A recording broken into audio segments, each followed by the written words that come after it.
Welcome, my lovey. Today, we are going to talk about Stoicism. Gorgeous, juicy, amazing Stoicism. It is not what you might think. A lot of people think being Stoic means having or showing no emotion. Well, that is a side effect of embracing the Stoic philosophy because you've disentangled yourself from all of the emotions and reactions about things over which you exert no control. Okay, what? Yes, we're going to get into it. So it's a practical philosophy, right? This goes back to ancient Greece. The Romans embraced it later. And at its core, it is about living a life of, virtue, being in harmony with reason and nature. The ancient Greeks were all about balance. And it was 300 BCE, best known through the writings of three key philosophers. There's Seneca, the Roman statesman and playwright, Epictetus, who is a former slave turned teacher, and Marcus Aurelius, and that's the philosopher emperor of Rome. Interestingly, the writings, we have Marcus Aurelius meditations. That was his diary. That's why he wrote anything. He didn't write anything down. These people were all about doing. And it's the same with Epictetus. The students would write down the lectures, just a lot, just like Plato and Socrates, right? So we're lucky that we have this stuff because, we're humans. Maybe we're little megalomaniacs, and we think that, every idea we have is fresh and new, and we're the first people to think of it or the first person to consider it. And that's usually not true. So let's just lighten up on that, shall we? So what we're going to talk about is the Stoic philosophers' focus. The focus is on what you can control. Here's a Stoic exercise. Draw a big old circle. All right. Put another circle inside it, a littler circle, and you have all of your cares and concerns are in the big circle, everything that can, cause you an emotion, basically, whether it's delight, upset, all of these things, whatever it is, it's all in the circle. Now, in the tiny circle, that's where you take the things over which you have control. Okay. So politics, well, I don't have control over what other people do. However, I can vote. I can interact with the legislators and the people in my district. I can interact with the people from my state. I can, join groups that, put forward policies that I agree with, that sort of a thing. And if I'm not able or willing to do that, bye-bye, let it go. There's nothing I can do about people being entrenched in their viewpoint. Oh, wait a second. Actually, I thought there would be. Therefore, that's why I go live on LinkedIn with other people to have interesting discussions, to have disagreements, to show authentic discourse that maybe we don't agree with each other, but we are able to have a conversation. And so, all right, is that actually going to be like worldwide global effective? I don't know. I hope so. I hope you're hearing about it and thinking, hey, you know what? I might do that too. Like, let's all do it together because dang, we need to be able to disagree and we need to be able to talk about it in order for us to not live in an echo chamber. We can't just cocoon ourselves around people who only think as we do because, I mean, that's just like having one note in music. It's that's not music, that's just noise. So, focusing on what we can control, this is a la Voltaire, tend your own garden, like focus on what you can control, live in accordance with your virtue, and also logic and reason. Let logic be part of your viewpoint. Let logic inform how you feel about things. You may have the immediate reaction of an emotion, but then we get to choose how we are going to respond and how we're going to think about that and how we're going to feel about that. We get to ask ourselves, is that true? Huh. What story am I telling myself? Hmm. And a lot of times the story is patent bullshittery. So, recognizing also the temporary nature of things, that things are fleeting. This moment is here. We are here now. This is the moment to be present, and everything is going to change. It's always going to change. And we are wired to dislike change, aren't we? It's Ay, ay, ay. It's such a shame. And it takes so much effort, consistent effort to reprogram your subconscious mind into being more graceful with change, being more open to change. But you can do it. It's just a function of being determined to do it and practicing it on the daily. So, none of this is rocket science. This is what I work with people to do so that they can reprogram that and just open up possibility and joy and really tweeze apart what is it? Why am I upset about that? What is it that's driving me ballistic over X, Y, or Z? Is it because something in your past? Is it because you're telling yourself a story that they are blah, blah, blah, blah, blah, just like so and so at work or so and so that socially or are related to? Well, we fill in a lot of gaps because the brain wants to be efficient, and sometimes we fill them in wrong. Wrongly? I'm not sure. What's the grammar on that? I volunteer teaching ESL. I guess I should know. But the last part of the Stoic philosophy is to practice self discipline and to cultivate resilience. And I'm pretty tired of showing how resilient I am. That should be exhausting. However, what's the other alternative? Become calcified and brittle? Become hardened in the way I see things so that I just disintegrate and, go apoplectic every time something changes the way I don't want it to? Like, ew. I don't want to be that person. I don't want to be bitter. I don't want to be someone that has to be managed or handled. I want people to understand that when you come to me, I'm going to hear what you have to say. Depending on what you're saying, I may then excuse myself from the conversation. That's my prerogative. But most likely, I'm going to get curious. I'm going to be interested. Oh, okay. Well, this is a new viewpoint to me. Tell me more. What does that sound like? What does that mean? And so these are the things that instead of reacting, say, to somebody who says something to me, and I'm just like, the fuck? What are you talking about? Instead, cultivate that curiosity, wonder if maybe you don't have all the answers. Oh, what if you are human? What if you are putting together a story that doesn't really jive with what the other person perceives and understands based on their experience? Your life is not the sum total of everyone. Everyone has a different path, and we're all doing the best we can with the tools we have in that moment. And embracing that is holy shamoly. That is life changing.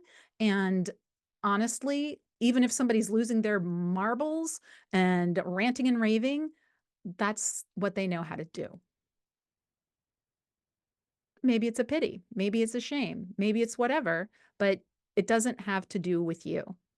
Even if they're attacking you, that's how they behave. You get to choose how you're going to behave. And that's a reflection on you, not, whatever some spittle spewing, enraged person is hurling at you. So think about it this way.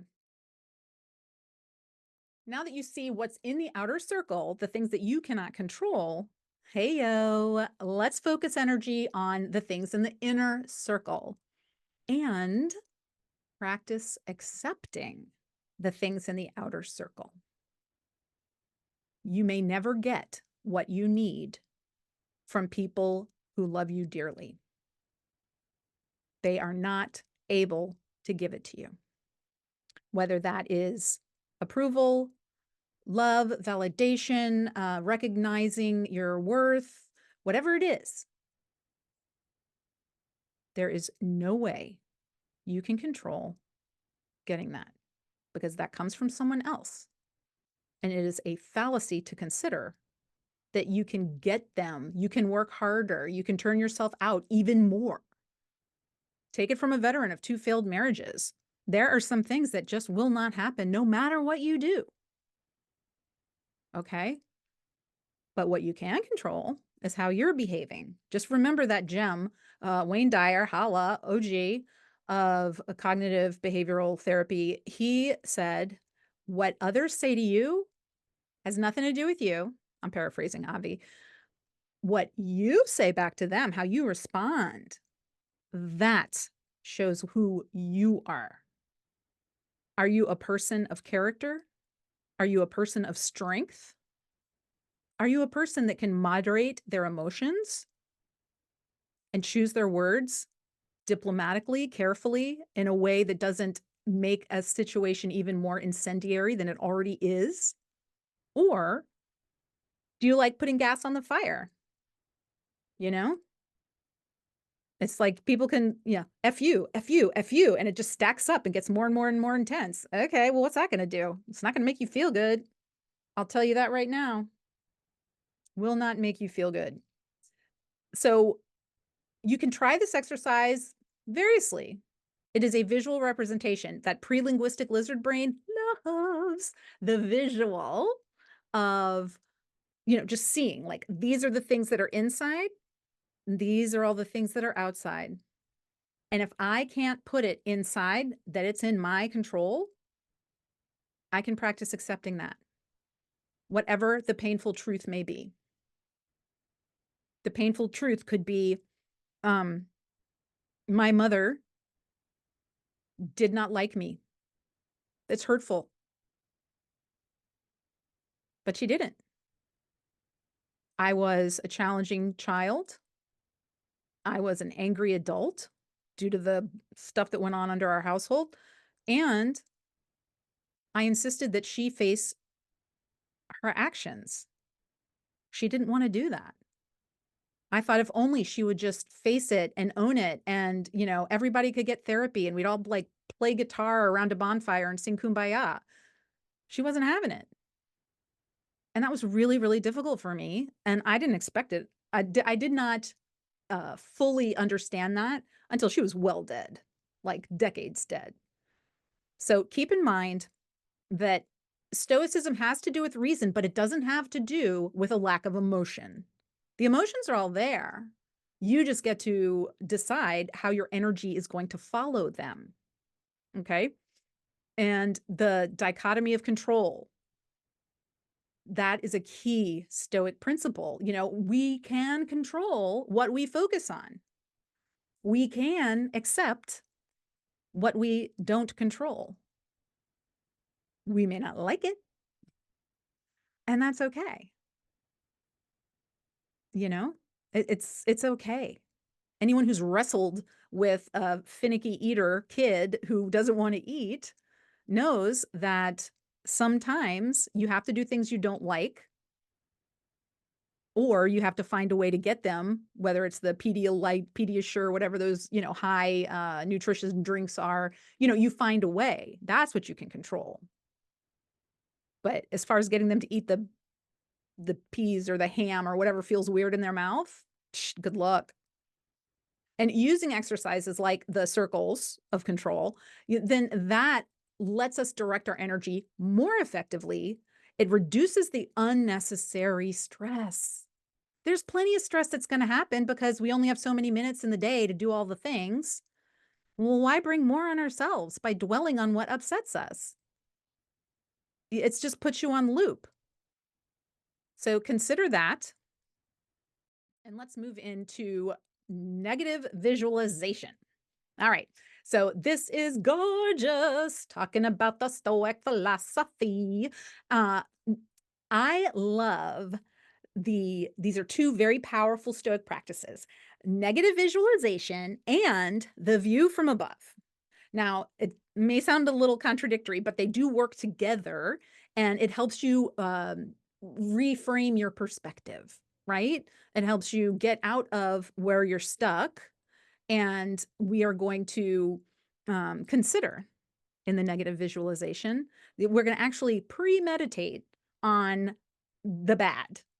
So don't tune out and think this is depressing. Okay, hear me out.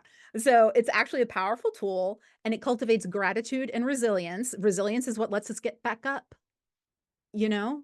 And anyone who is successful, unless, I don't know, they had circumstances that seem insane to me, then they've had failures. It's not about being failure free. That's not what life's about. What life's about is getting up, taking the lesson, and moving forward. Okay. So the concept is take time and imagine losing what you value: your job, your home, your health, even your loved ones. It sounds grim, but stick with me. So Seneca had said some really great stuff about being able to rob present ills of their power because you've already perceived it beforehand. You've considered it, the bad thing, the terrible thing, what is going to happen. You don't have to sit there stunned. You've already considered that, like, this could happen. You could be laid off, or your company could fail, or your beloved partner could leave you, or someone could become ill and die. You could become ill and be dying. And when we consider the potential loss, right, not the real loss, and when we consider it, there's two things that happen. Obviously, we're going to appreciate what we have more deeply, right? You know, and we are going to be better prepared for such adversity if it does come. And if we're prepared for the big negative things, well, then the everyday negativity and bullshittery that happens, that's going to, like, whatever, you know?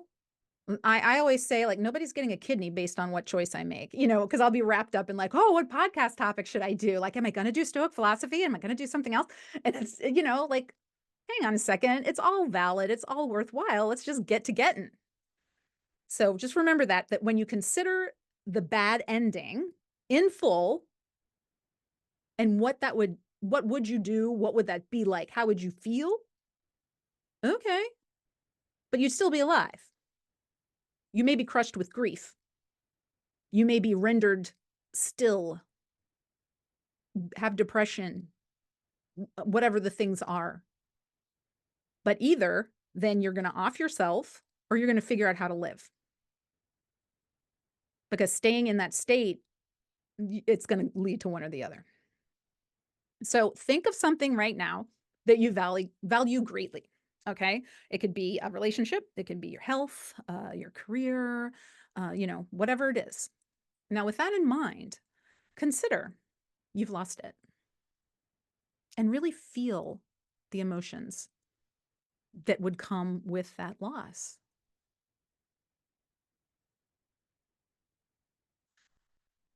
Ah, now open your eyes and look. You still have that, whatever that was that you were considering having lost. Holy shamoly, how does that make you feel?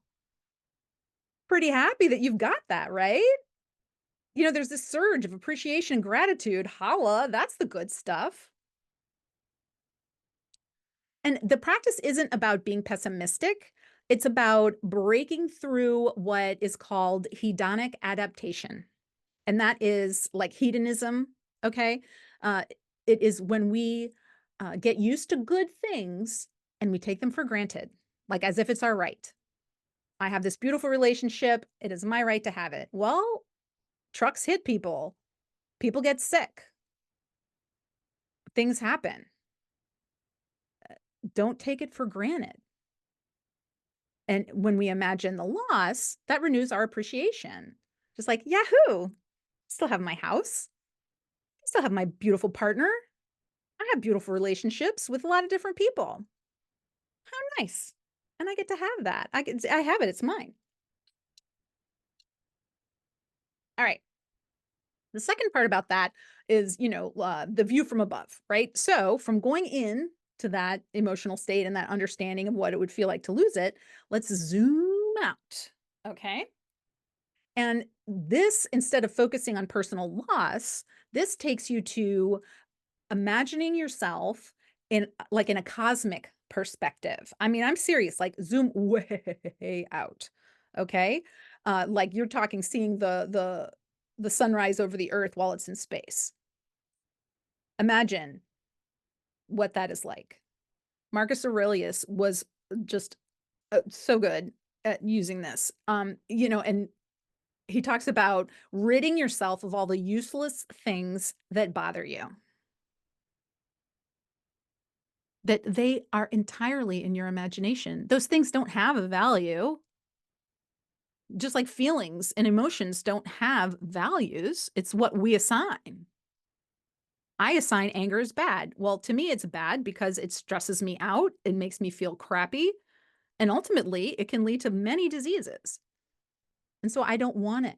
So that's why I work on eradicating it. That's why I call myself the joy visionary. That's why I work with people and show them how to feel the emotions of joy and gratitude, as opposed to judgment and anger and fear.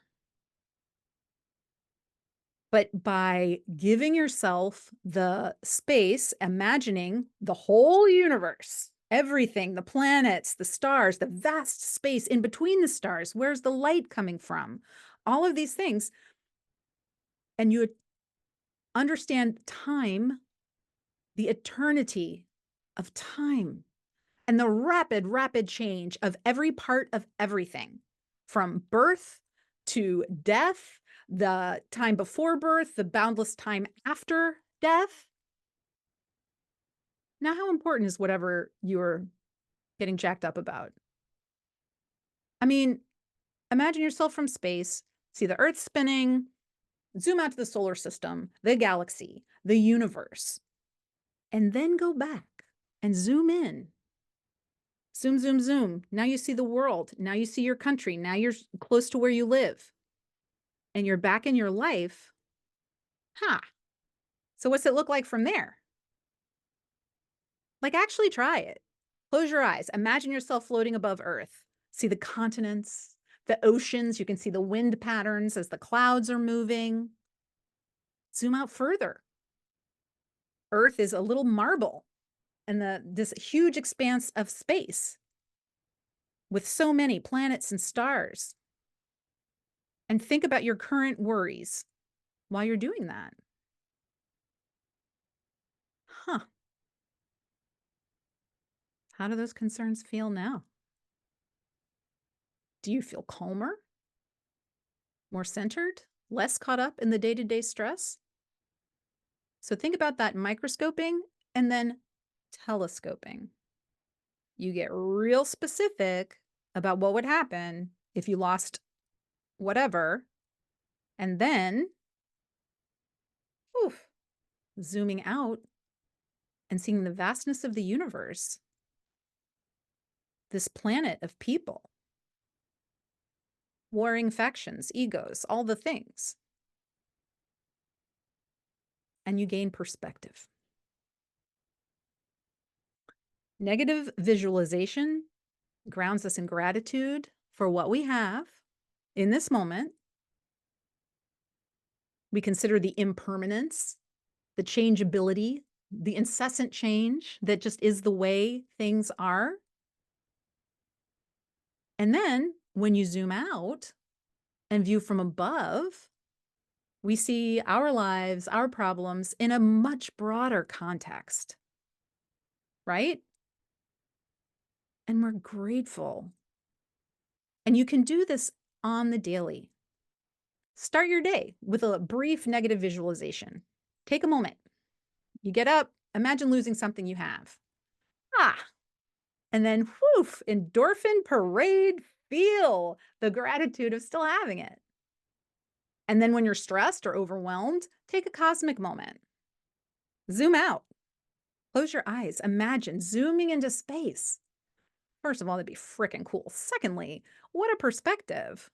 As you're zooming out and it goes from seeing trees to seeing mountains to seeing oceans to seeing the planet.